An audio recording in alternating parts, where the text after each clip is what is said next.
ልጎ ማግኘት እጅግ አዳጋች ነው። ብዙ ጊዜ አርቲስቶች ፎቶ እንጂ ትዳር አይወጣላቸውም ተብሎ ይቀለድባቸዋል። እኛም በዛሬ ቪዲዮአችን ትዳር ከመሰረቱ በኋላ ትዳራቸው የተቋረጠባቸውን 8 የሀገራችንን ተወዳጅ አርቲስቶች በደረጃ አስቀምጠናል። ከ8ኛ ጀምረን እስከ 1ኛ ደረጃ ሁሉንም በቅደም ተከተል እነግራችኋለን። በዝርዝራችን ውስጥም በርካታ ያልተጠበቁ ፍቺዎችን ታገኛላችሁ። በተጨማሪም ለምን ይሁን ተጋቡ በተባለ ማግስት የመፋታታቸው ወሬ የምንሰማው ለሚለው ምክንያቱ በርካታ ቢሆንም ዋነኛ ያልናቸውን ምክንያት በቪዲዮአችን መጨረሻ እነግራችኋለን። እናንተም ውድ ቤተሰቦቻችን ሐሳባችሁን እንድታካፍሉን ዘንድ እንጠይቃለን። ለምን ይሁን የአርቲስቶች የፍቺ ዜናዎች ተደጋግመው የሚሰሙ? ኮሜንት ላይ ጻፉልን እያለን ወደ ቪዲዮ እናልፋለን። ቻናላችንን ላይክ እና ሰብስክራይብ ማድረግ እንዳይረሳ።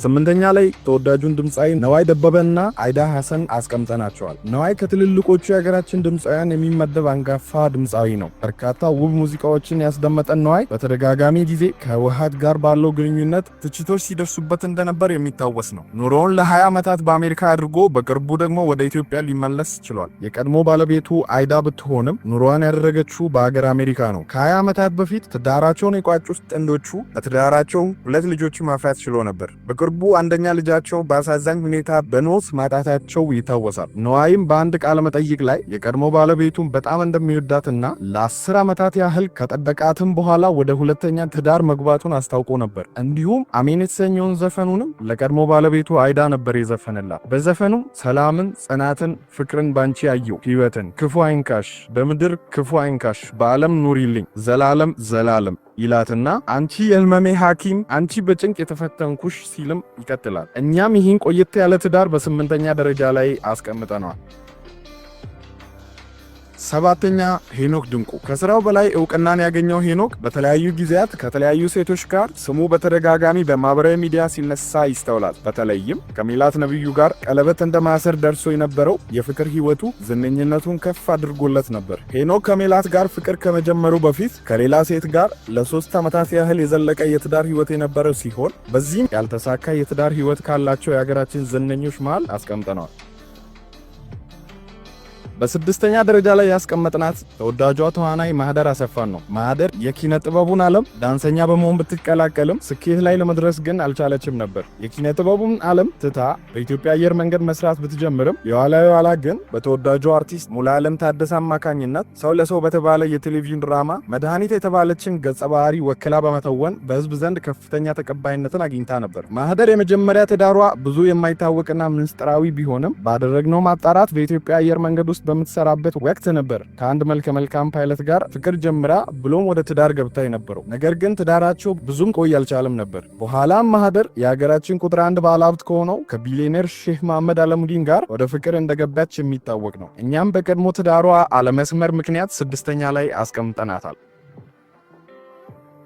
5ኛ መቅደስ ጸጋዬ። ከ1200 ሰው በላይ ተጠርቶበትና ከ2 ሚሊዮን ብር በላይ ወጥቶበት እንዲህ ባለ ድል ያለ ሰርግ የተጀመረው የመቅደስና የአቶ ሰለሞን ትዳር ለመፍረስ ጊዜ አልፈጀበትም ነበር። 3 ወር እንኳን መዝለቅ አልቻሉም ነበር። የተፋቱ ሰሞንም በርካታ ነገሮች እዚሁ ዩቲዩብ ላይ ጨምሮ በተለያየ ማህበራዊ ሚዲያዎች ተናፍሶ ነበር። መቅደስም በወቅቱ ይህ ወሬ እንደጎዳትና አጠገቧ የሚሆን ሰው ማጣቷ ሰብሯት እንደነበር ገልጻ ነበር። አትሊስት አንድ ሰው ወጥቶ ነው መቅዲን ነገሮች ተለያይተው ነው ችግር እንትን ተብሎ ነው እንጂ በፍጹም እሷ ግብረ ሰዶም አይደለችም ብሎ ሊመሰክርልሽ የሚችል አንድ ሰው ማጣት ከባድ ነው።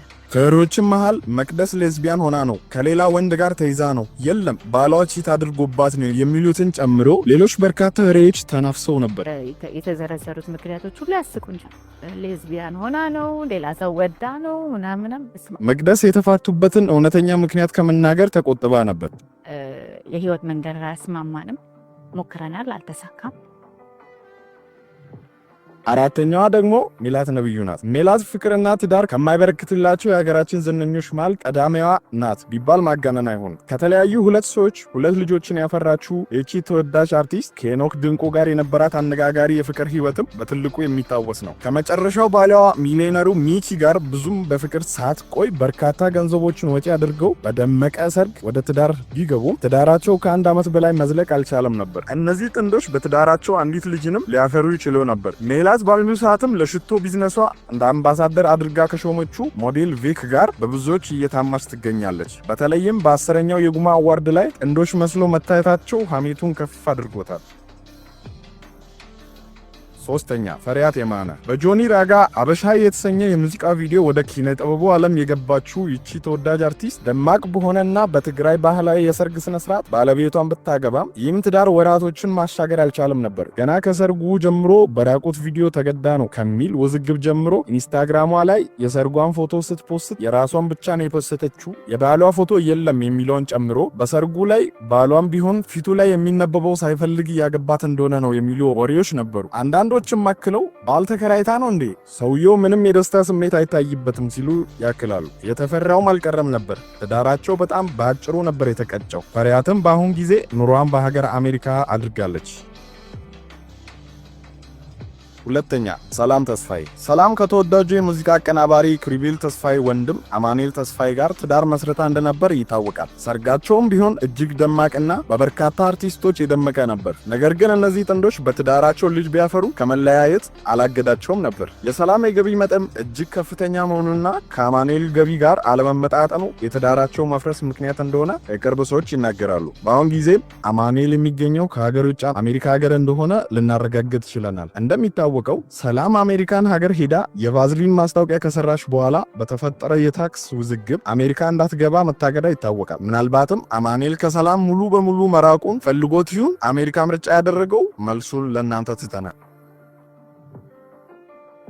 በ2004 ተጀምሮ ከ5 ዓመታት በኋላ በ2009 የተጠናቀቀው የእፀ ህይወት አበበን ትዳር አንደኛ ደረጃ ላይ አስቀምጠናል። እጅግ በደመቀ ሰርግ ተጀምሮ 2 ልጆችን እስከ ማፍራት የደረሰው ይህ የእፀ ህይወትና ተስፋ ስንታየው ትዳር በፍርድ ቤት በህጋዊ መንገድ ከመፍረሱ በፊት ለ1 ዓመት ከ6 ወር ያህል በተፈጠረ አለመግባባት ተለያይቶ መኖር ጀምረው ነበር። በኋላም በፍርድ ቤት ውሳኔ እፀ ህይወት 2 ትራክተሮች፣ 1 ቶዮታ መኪና እንዲሁም ኮንዶሚኒየም ቤትና 1,350,000 ብር በንብረት ክፍፍሉ ወቅት ደርሷት ነበር። ልጆቻቸውም በሳምንት 4 ቀን እናታቸው ጋር 3 ቀን ደግሞ አባታቸው ጋርም እንዲያሳልፉ ተወስኖ ነበር። እፀ ህይወት ከዚህ ትዳሯ በተጨማሪ ከሌላ ባለ ሀብት ጋርም ጋብቻ ፈጽማ መለያየቷን ስትለያይም በርካታ ንብረት እንደተካፈለ የሚታወስ ነው። በዚህም በብዙዎች ዘንድ የምታገባው ለመቀፈል ነው በሚል ትታማለች። እናንተስ ምን ይመስላችኋል? ሐሳባችሁን አጋሩ። ውድ ቤተሰቦቻችን በመግቢያ ላይ እንዳልናችሁ ለዚህ የዝነኞች መፋታት ምክንያት ናቸው ያልናቸውን 2 ነገሮች እንንገራችሁ። የመጀመሪያ ምክንያት ነው ያልነው ሴት አርቲስቶች ለገንዘብ እያሉ